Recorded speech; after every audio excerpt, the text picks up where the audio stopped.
c'était sans doute la plus grande soirée du Festival de Cannes 2022.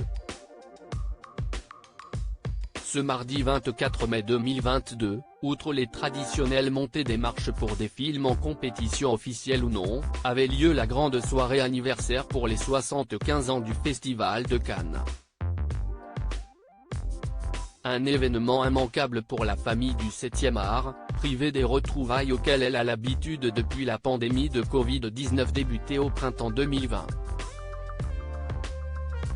Ce nouveau cru sonnait comme le retour officiel de la vie presque normale après des mois rythmés par le port du masque et les restrictions sanitaires.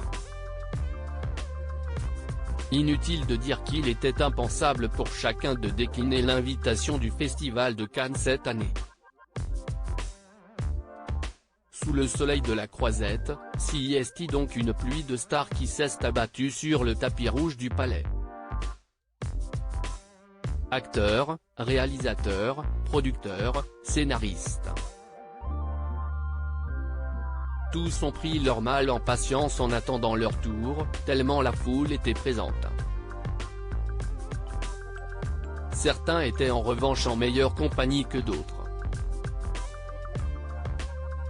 Samuel Lesbian, star de la série Alex Hugo et membre du jury de la Caméra d'Or, présidé par Rossi de Palma, a de nouveau pris la pose devant les photographes aux côtés de sa chérie Stefania, l'une des premières sorties officielles du couple après avoir crié son amour sur les réseaux sociaux.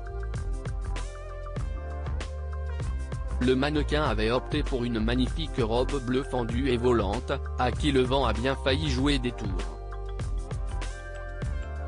Autre couple remarqué de cette montée des marches exceptionnelle, Benoît Magimel et son épouse Margot Pelletier, vêtus d'une élégante robe noire. La star de La vie est un long fleuve tranquille est un familier du festival. Il avait d'ailleurs décroché le prix d'interprétation masculine en 2001 pour son rôle dans La pianiste de Michael Haneke. CIST naturellement aux côtés de sa femme qui l'a replongé dans l'émotion du Festival de Cannes. En couple depuis 2016, les tourtereaux se sont passé la bague au doigt en novembre 2018 et vivent la plus belle des comédies romantiques depuis.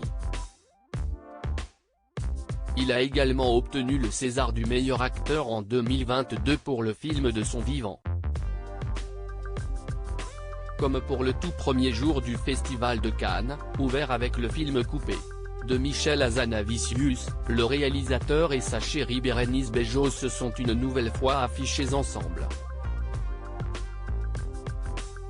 La fatigue du festival n'a pas eu de conséquences sur leur forme puisque CIST plus radieux que jamais que les amoureux ont pris la pose pour cet incroyable anniversaire. Côté look, l'actrice avait mis le paquet en enfilant une combinaison toute pailletée associée à une robe tutu rose signée Alexis Mabille. Diane Kruger, magistrale dans une magnifique robe rouge drapée du créateur Oscar de la Renta, était aidée de son mari Norman Reedus. Leur amour est né en 2016 grâce au cinéma, sur le tournage du film Sky dans lequel ils se donnaient la réplique et jouaient d'ailleurs deux amants. Quand la réalité rejoint la fiction, ça donne une belle histoire d'amour. De leur romance est d'ailleurs née une fille prénommée Nova Tennessee, âgée de 3 ans.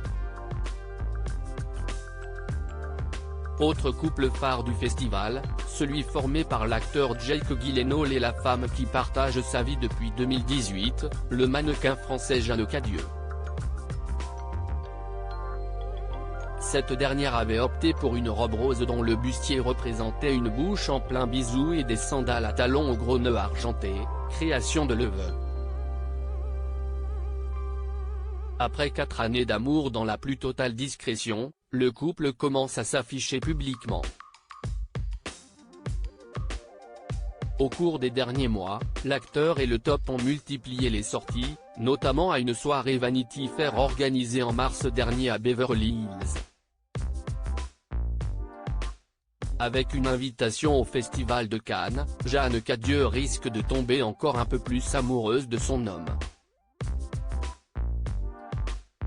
si toutefois elle avait eu besoin d'un coup de pouce pour cela, bien entendu.